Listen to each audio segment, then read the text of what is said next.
Hello and welcome back. Today we're going to do a 34-month update on the Sea Reefer 250. I'm going to give you a super detailed tour of my sump.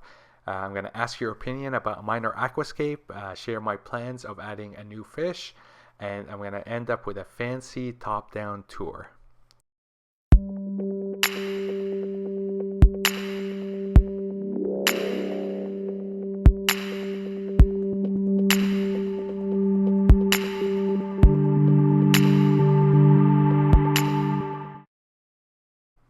Hello and welcome back to Amazul TV.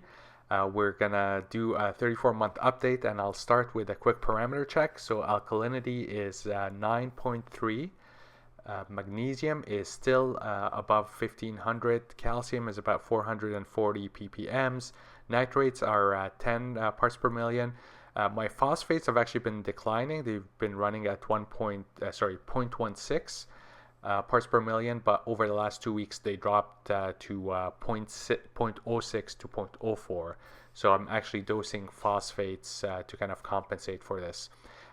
Here's a little video of my wrasses. You guys know that I have a thing for wrasses. I'm a wrasse man.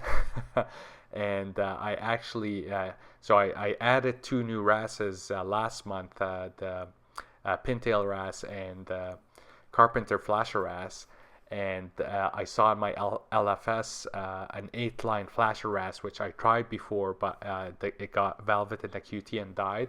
So I bought this 8-line flasher, and it's in my quarantine about 2 weeks now. It's doing great, so hopefully it will finish and I'm planning to do a full-out 30-week quarantine with copper. And if things go well, then hopefully next month we'll be seeing this 8-line. I'm not really sure how the 2 flashers are gonna get together, are gonna behave with each other. So I plan to take my time and add the 8-line using my acclimation box, and just give the Carpenter flasher wrasse a couple of days to kind of see the 8-line. Before I release them. If I release them, obviously, if I see aggression, then I'm gonna have to kind of change plans. But that should essentially be my last fish in this tank, so long as everything goes well. All right. Somebody asked for a full sump tour, so here it is. I'm gonna take you through every single bit of equipment in my sump. We'll start with my fuse. So this is the stock ATO reservoir that came with the Sea Reefer that I converted into a refugium that's growing chaeto, and it's packed with chaeto. I typically harvest it every month, and every week I kind of go with this little squeegee head, and I kind of stir up the chaeto a little bit. The light on here is just a regular like LED floodlight that you pick up from Home Depot, nothing fancy. And all right, next up is my skimmer. This is the Bubble King Mini 600 with the Red Dragon pump. It's a beast. My only problem with it, it's not a problem, but it's fairly large, and I don't kind of I would like to kind of get a cleaning head, like an automatic neck cleaner for it, but it's pretty expensive, and I was actually gonna get one, but I'm kind of debating whether I should just get a different skimmer altogether. All right, so I also have a 2 little fishies phosphate reactor running carbon. The flow is a trickle. Honestly, I don't know whether the carbon does anything. Well, in theory, it should kind of clarify the water a little bit, but I'm not. I don't change it that often, and I'm not sure whether there's a huge benefit from running it. The heater is, I have 2 150-watt Phoenix titanium heaters. One is in the main sump compartment, and one is in the first chamber. They were set to around like 70, 78, 79. What else? Let's see. Oh yeah, I'm gonna tell you about this tea in a second. This is actually a really like sweet invention. But first, let's talk about my dosing. This is the Kmore F4 with 4 heads. It's Wi-Fi, and I'm currently dosing alkalinity. So I have these really nice, I highly recommend these containers, these 2-liter containers. So I have one for alkalinity, 2 is magnesium, which I'm not actually dosing right now, 3 is calcium, and these are all ESV supplements. And then here is my mix of phosphates and nitrates. So I'm actually dosing both potassium nitrate and potassium phosphates. This kind of helps me kind of maintain the levels of nitrates and phosphates that I like. What you're looking at here are my electrodes, and in the back chamber I have my Vectra M1 as my return pump. Again, really happy with this product. It's silent and it's totally controllable. You can see my sump is really dirty because I don't run filter socks anymore. All right, so this little T, let me explain to you why I did this. So the clear line going down is my alk, and before it used to always, I used to always get these build up, these salt deposits, and I would have to kind of manually wash it down. But essentially now the black line, this is my RODI, and they're both plumbed to this T, so the RODI line is always cleaning the nozzle, so leaving no more annoying deposits. All right, my Tansi osmolator, I love that. I love that pump. It's controllable. You could actually set the speed, and it has.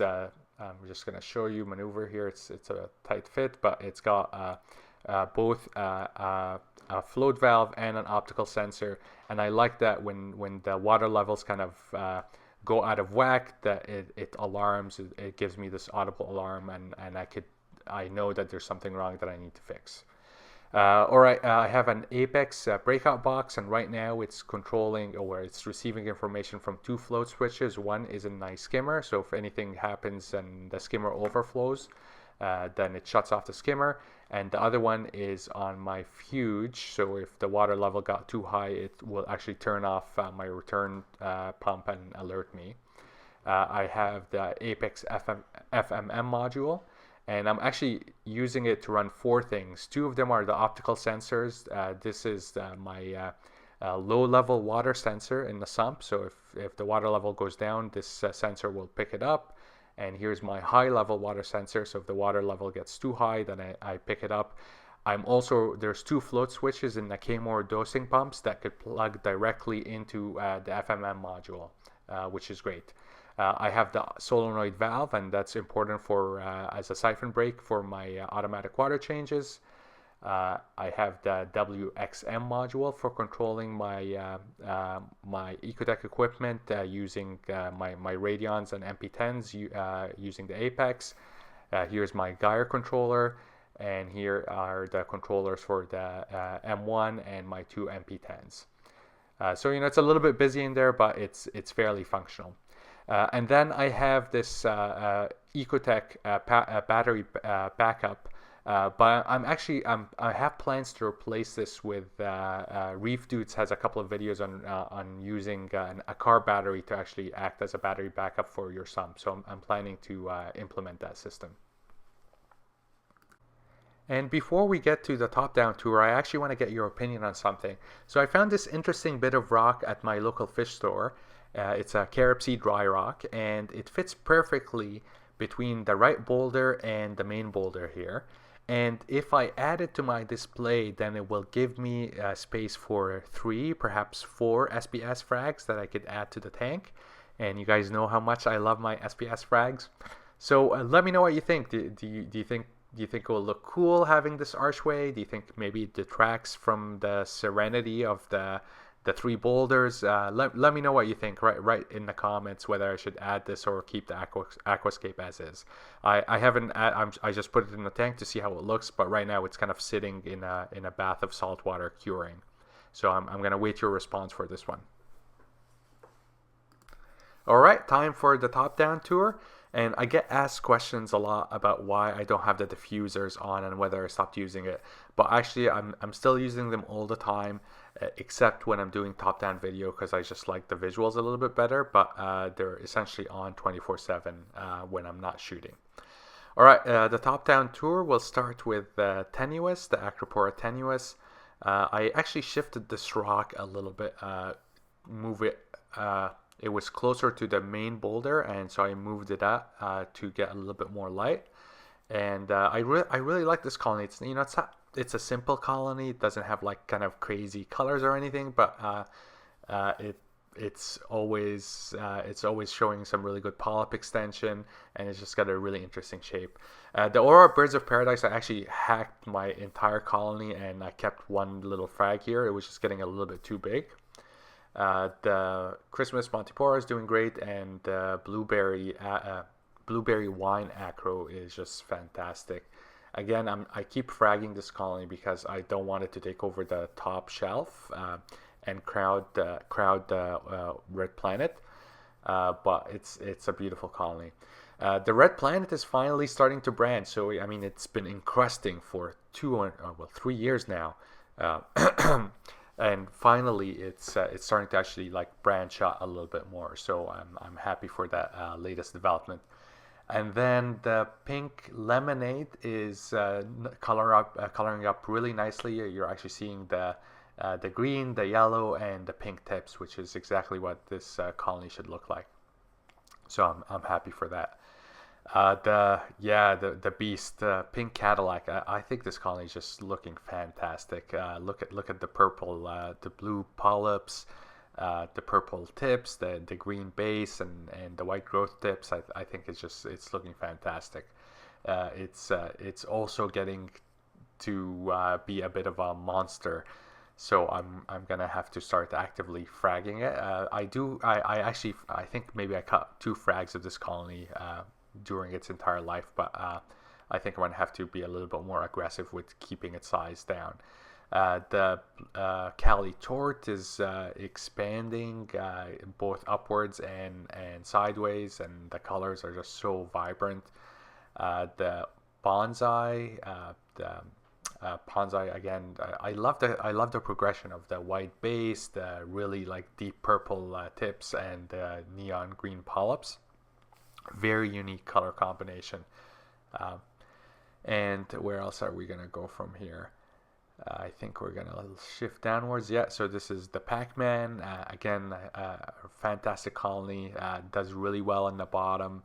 I gave a frag to my friend Wally, and he's got it a bit higher up, and it's getting more green fluorescence. So that's something where if you put the Pac-Man higher up, it's gonna fluoresce a little bit more green. The Shockaholic is okay. It's it's neither here nor there. The Orange Passion is looking fantastic, and my microfrags are taking. I'm actually gonna do a video on microfragging and the science behind microfragging. And here is the Reefraft Marvin the Martian. I love that frag. It's growing well. It's got these crazy polyp extensions, white base, deep blue tips, but you kind of don't see the color. You only see the fluorescent green polyps. Here we have, on the left I got a tiny frag of rainbow loom. Then we have the red dragon, and then this Achilles, this fluorescent Achilles, really crazy colors. It's like a minty green, very unique. I don't have anything else like that in my tank. Now I'm shooting from the other side of the tank. We're gonna look at the right boulders, and we'll start with this new rock, the Stax rocks, with 4 new frags on it, and the major laser. I think we're gonna start with the major laser, which is this lovely green colony, green coral with red tips, and it's keeping its color really well, especially considering that it's in the bottom. This is the Anacropora, the Jason Fox TNT. I think it's growing a little bit, so that's a good sign. And the Jason Fox Flame Fox, I think it's coloring up a little bit. So far so good. The Icefire Shinada is still growing. It's maintaining its color, so I'm super stoked about this one. I'm so happy that it hasn't died yet. And then it's a little bit hard to see because it's directly under the puck, but here is the Reefraft Rainbow Loom. There's no rainbow right now. It's just green. I think maybe it will. Well, we'll see how it develops, whether it's gonna get colorful or whether I need to move it somewhere high up. The green Slimer is doing great, kind of peeking from underneath the colony here. And my electric Miyagi Tort, I'm just really frustrated because I know how well this colony could color up, and you see the the bit of the colony that's on the bottom is looking electric.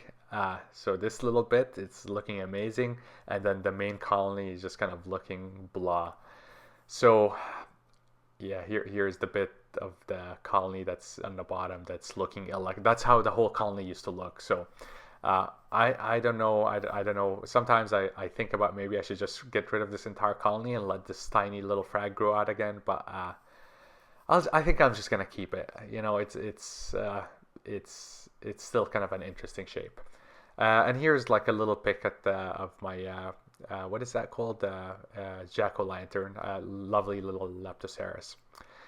So that's it. I'm just gonna leave you with a final like top-down view of the tank. You know, it's kind of really satisfying to see full colonies at this stage when everything started with a 1-inch frag.